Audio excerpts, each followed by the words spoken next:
Welcome to the Deep Dive. Today we're jumping straight into the thinking of Joshua Brown. We're unpacking some key ideas from his book. You weren't supposed to see that, and his 15 years writing about the financial world. Yeah, it's a great source. Think of this as your quick download on the big shifts in investing and markets, seen by someone who's really been there, done that. Well, Brown's viewpoint is pretty unique because he really has been on both sides, right? Both trading and commenting. His blog, The Reformed Broker, ran for ages, over 15 years, and then all his TV spots. It gave him a real insider's view. He wasn't just talking theory, he was like watching it happen day to day. Exactly. So our mission here is to pull out the most important observations from his work, try to connect some dots between maybe seemingly separate trends, and give you a clearer picture of, well, what's actually going on, from the '08 crisis right up to AI now. And the range of topics he covers is pretty amazing. We'll touch on everything from how finance people talk now to these ideas about fear-driven bubbles, the huge power of big tech. The Magnificent Seven, yeah. Right. That and the whole free money era, what happened there, and even how, our trust in different institutions might be shifting. Okay, let's dive in then. One of the first things that jumped out at me was Brown's point about the lines blurring in finance.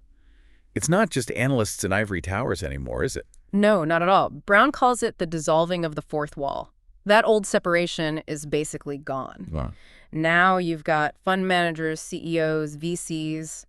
They're all sharing their thoughts, sometimes even their work in progress, on blogs, Twitter, videos. So it's happening in real time. Exactly. And he notes it's a shift from talking about what you did after the fact to sort of documenting the process as it unfolds. That changes everything about how information gets out and how people see it. Right. It's like getting a backstage pass. Instead of just the polished final product, we see the messy middle, the brainstorming even. Yeah. The key takeaway there seems to be that information's more democratic, maybe? But also, it's a flood. You really have to be your own filter now. That's a huge point.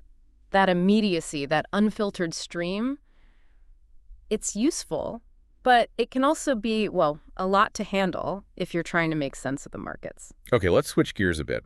Brown has this really interesting idea, this fear-based investment bubble. That's different. Usually we talk about greed, right? It is different. He is suggesting that the speed of automation and AI could be inflating a bubble driven by fear. Fear of being left behind. Left behind economically. Yeah. He even brings up Kurt Vonnegut's novel, Player Piano, where machines take all the jobs. Brown's thinking is maybe instead of fighting the machines, people are pouring money into them because they're worried about their own jobs disappearing. It's an investment out of anxiety. Wow. So it's not just chasing returns. It's like a hedge against becoming obsolete yourself. That's a powerful driver. It really is. And it means maybe traditional valuation tools don't quite capture what's going on. You need to watch the story, the sentiment. Exactly right. The core motivation shifts.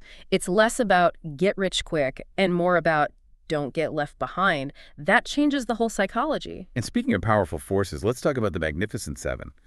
The amount of market value packed into just those few tech stocks is kind of staggering. It really is staggering. Brown points out by late 2023, Apple alone was worth as much as the entire Russell 2000 index. The whole index. 2,000 companies. Whole thing. And those 7 stocks, just 7, made up over a quarter of the S&P 500's value. Wow. This kind of concentration, it presents opportunities, sure, but also massive risks. You need to be really aware of where your own portfolio sits in relation to that. And the big question is, how long can that last? Where does the next wave of growth come from? Yeah, it does make you wonder if all that money piling into just a few winners is maybe starving out other potentially great companies. That's a real concern people raise. It brings up questions about, market breadth, proper diversification, and just the potential fragility of it all. Brown also talks about the unprecedented pace of adoption for new tech. It definitely feels like things are speeding up. Oh, absolutely. He puts numbers on it. Think about Instagram or Uber or Facebook. It took them years, right, to get to 100 million users. Then you look at TikTok or ChatGPT, they hit that same number in just months or even weeks for ChatGPT, I think. Incredible. This acceleration, it's not just faster products, it signals a really deep technological shift. And that's clearly messing with investor behavior and driving market trends. It's like Moore's Law, but for user growth. That speed must create this real feeling of, urgency. Like you constantly need to keep up, both as a user and as an investor, trying to spot the next big thing. And that urgency just feeds right back into that fear idea we were talking about, doesn't it? The fear of missing out gets amplified. Yeah, it connects. Okay, now let's tackle a really big one. The whole era of free money and what came after. Brown is pretty blunt about this. He really doesn't mince words, no. He looks at that time, near zero interest rates before the pandemic, and then the absolutely massive stimulus that hit during it. Right. His argument is pretty stark. That period, while maybe necessary at first, it ultimately, and I'm quoting him here, broke the FING economy in half. Okay, strong words. Yeah. And he thinks this current talk about wanting to get back to normal is really just a wish to go back to how things were before the pandemic with those clearer economic divisions. So that short time when money seemed almost easy to come by for a lot more people, that just wasn't sustainable. And now we're feeling the pullback. That's basically his take. That sudden surge of wealth in more hands threw things out of balance, and the system is trying to correct now, often, as he points out, through things that cause pain, like job losses or slower wage growth for many. He also looks back at some older blog posts, Scarcity and Abundance, from around 2015, 2016. It's interesting to see his thinking then versus now. It's fascinating because they capture that moment from two opposite angles. Scarcity was about, well, the lack of things like IPOs and this intense bidding for rare assets. Think sports teams driven by this new wave of super rich people. Okay. Then abundance looked at the downside of having too much of other things, like endless content, endless information, and how that was actually fracturing culture, even our sense of shared identity. So in just a year or two, the focus flipped from a shortage of certain things to an overload of others. And both had big consequences. Exactly. It's interesting how they might link up, too. Maybe the scarcity of traditional investments then pushed money towards the tech stuff that became abundant later. That's a great point. These posts really feel like a snapshot, a before and after, showing just how quickly the economic ground was shifting under everyone's feet. Let's talk about value, how we decide what something's worth. Brown gets into the changing value of assets, especially when interest rates were basically zero. Yeah, this is crucial. He observes how physical stuff, the book value on a balance sheet, became much less important compared to intangible things like brand power, intellectual property, especially when money was cheap to borrow. Right. And that helps explain why a company like Airbnb, which owns almost no actual buildings, could be valued higher than giant hotel chains, or why Uber, with no car factories, could be worth more than Ford or GM. It became less about the physical assets and more about the network, the brand, the potential to scale up fast and disrupt things. Exactly. The ability to use tech and brand to grab market share became the main game, the main driver of value in that low-rate world. He also mentions Bernstein's question, which is, what if interest rates, what if the cost of capital just stays low, maybe forever? That's a huge what if. It's a massive question. The idea of permanently cheap capital has enormous implications. It's what powered things like SoftBank's Vision Fund, right? These gigantic pools of money operating under the assumption that funding for big, bold, maybe even unprofitable ideas would just always be there. That environment naturally favors companies promising huge future growth, even if they didn't have profits or, many tangible assets right now. It's like a permanent green light for moonshots, where finding the money isn't the biggest hurdle. But as we've seen lately with rates going up, that whole premise gets shaky pretty fast, doesn't it? Valuations change dramatically. Oh, absolutely. The whole landscape shifts when money isn't cheap anymore. Looking back again, he revisits something he wrote in 2014 about a relentless bid in the stock market. What did he think was causing that constant buying? Brown's argument back then was that it was driven by a really fundamental shift in how financial advice worked. Specifically, the move towards fee-based wealth management. Instead of commissions on trades. Exactly. In the old model, advisors made money when you bought or sold. In the fee-based model, they typically charge a percentage of the assets they manage for you. So their incentive aligns with making your pot grow over the long term.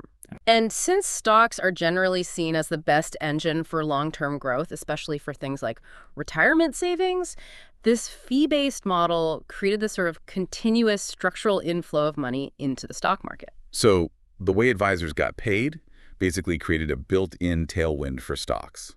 That's a really structural point. It is. The business model itself was pushing the market up, in his view. And then there's his take on David Tepper, calling it the apotheosis of David Tepper.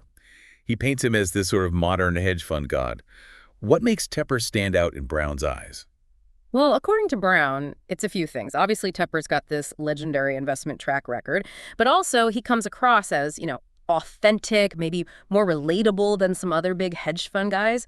Yeah. He seems able to connect with a wider audience. So it's the performance combined with a certain persona.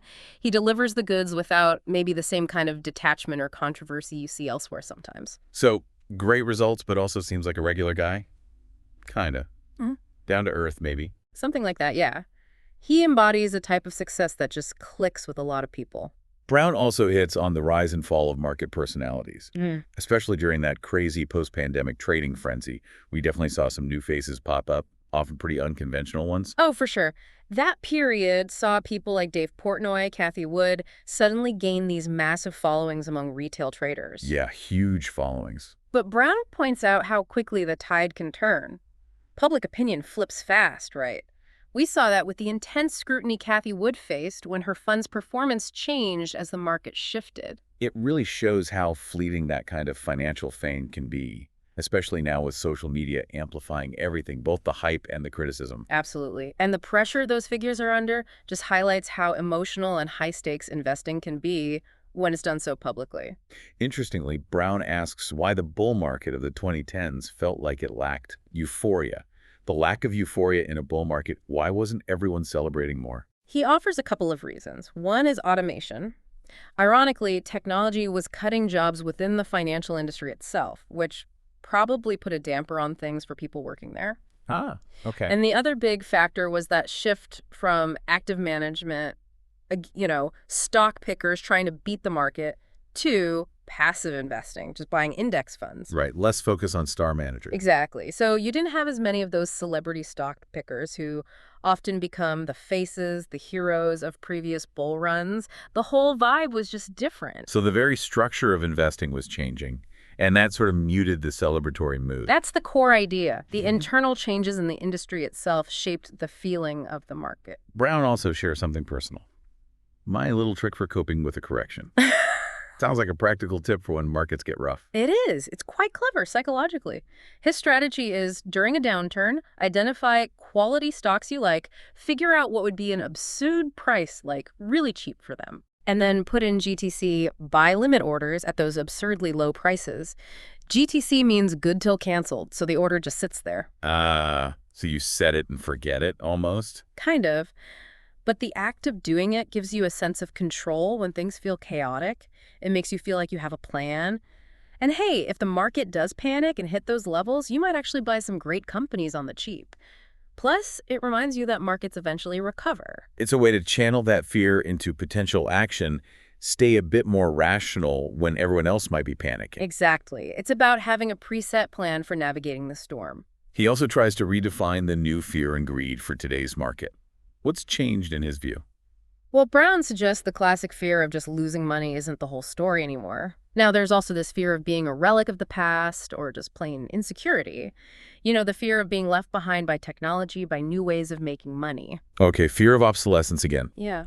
And on the other side, greed has morphed more into envy. It's fueled by social media, constantly seeing other people seemingly getting rich quick in crypto or tech stocks or whatever. So it's less about pure personal gain and more about keeping up with the Joneses digitally. Yeah. And not falling behind the curve. Precisely. It's that social comparison and FOMO fear of missing out driving behavior just as much, maybe more, than old school greed and fear. Brown also pulls out some wisdom from the past, highlighting 9 surprising things Jesse Livermore said. Livermore's a trading legend, right? Absolute legend. And Brown points out how relevant some of Livermore's sayings still are, especially things like, money is made by sitting, not trading, emphasizing patience and warning against being too active, churning your account. Still good advice today, even with algorithms and high-frequency trading. Definitely. But Brown adds a crucial, sobering note. He mentions the tragic personal lives of Livermore and his family, suggesting it's a cautionary tale. Market genius doesn't guarantee personal happiness or stability. Yeah, that's a heavy reminder. Success in the markets can come at a steep personal cost sometimes. Indeed. It's a high-pressure game. Now, one of the ideas I found most provocative was his American gods. the shift in belief analogy. Can you unpack that one a bit more? Yeah, it's a really interesting frame. He's referencing Neil Gaiman's novel, where old gods lose power because people stop believing in them and start worshiping new things, like technology and media. Okay. Brown's analogy is that in America today, traditional institutions, government, maybe mainstream media, established churches are losing people's trust, losing their believers. And that belief, that faith, is shifting towards technology and its leaders. Think Jamie Dimon, Mark Zuckerberg, Tim Cook, Elon Musk. So these tech titans and the companies they run are becoming the new objects of faith, the new powers we trust, or maybe even defer to, especially for people who feel like they've benefited from that world. That's the core of it. These figures and their companies are increasingly seen by some as more effective, more reliable, maybe even more trustworthy than the old pillars of society. It's a fundamental shift in where people place their belief. Wow. That's a lot to think about. Yeah. He also talks about the nature of technical analysis. How does he explain what that's really about? He boils it down pretty simply. Technical analysis, in his view, isn't about predicting the future based on company earnings or economic data. That's fundamental analysis. Right. Technical analysis is purely about looking at price action. What is the stock actually doing? Who's buying, who's selling, at what prices? It's about understanding the market's current trends and how investors are acting on the stories, the narratives, with their actual money. So it's reading the crowd, reading the psychology reflected in the price chart, rather than trying to figure out the true value. Exactly. It's about understanding the flow of money and the narratives that are powerful enough to move it. Brown also mentions the Wolf of Wall Street movie and its influence. Seems like it had more impact than just being entertainment. Yeah, he makes the point that the movie, even though it depicted a lot of bad behavior, really resonated with and maybe even influenced the culture of some of the young, aggressive retail traders who flooded the market after the pandemic. Huh. That image of DiCaprio, that whole vibe, it became sort of iconic for a certain kind of hyper-aggressive meme stock trading approach. It shaped aspirations, maybe even behavior. That's wild. A fictional movie shaping how real people approach the real stock market. It just shows the power of stories and images, doesn't it? How they can seep into perceptions and actions, even in a field we think of as rational, like finance. He also shares some really practical advice, things they don't teach you in books, specifically about being a financial advisor. Yeah, this is the real world stuff, like Yeah. learning to understand what clients aren't saying, Yeah. the hidden anxieties or goals, the value of having good relationships with wholesalers who bring you products, the need for sticky capital clients who stay with you long term. He also talks about how the advisor role itself is changing, moving away from just picking stocks, and the importance of sometimes just saying no to certain clients or strategies if it's not the right fit. It's a kind of hard-won wisdom you only get from being in the trenches, right? Not from a textbook. Exactly that. The messy, practical realities of the job. And finally, he lays out the rules for navigating corrections. What are his main suggestions for investors when the market tanks? It's mostly fundamental, sensible stuff. He stresses diversification. Don't put all your eggs in one basket. Remember that investing is long-term, especially if you're young. Try to ignore the day-to-day noise and panic. Okay. And use basic tools like rebalancing your portfolio regularly and tax loss harvesting where it makes sense. The main message is downturns happen, they're normal, stay calm, stick to your plan, and they can even be opportunities if you have a long horizon. It's really a call for discipline and rationality when emotions are running high. Focus on the basics. Precisely. Control what you can control. Focus on the long game. Well, this has been quite a deep dive. Going through Joshua Brown's observations really gives you a sense of just how dynamic and, well, sometimes surprising the financial world is. We've touched on how tech, psychology, even pop culture all weave together with markets and investing. Yeah, what really stands out is that constant theme of change, right? And needing to adapt. The financial world just never sits still, and trying to understand these deeper shifts, the ones Brown points out, feels pretty crucial if you want to navigate it. So as you listening think about all this, maybe go back to that American gods idea. In a time where maybe trust is shifting, where tech leaders have so much influence, where do you put your trust? And how does that shape how you see the economy or even your own financial path? What are the new narratives, the new plot lines that might drive the markets next? And really, what we've talked about today is just scratching the surface. There's so much more you could dig into. Research those Magnificent Seven companies more deeply, look into the history of past market bubbles, or read up on investors like Livermore or Tepper. The more you understand these things, the better equipped you'll be to handle the complexities out there.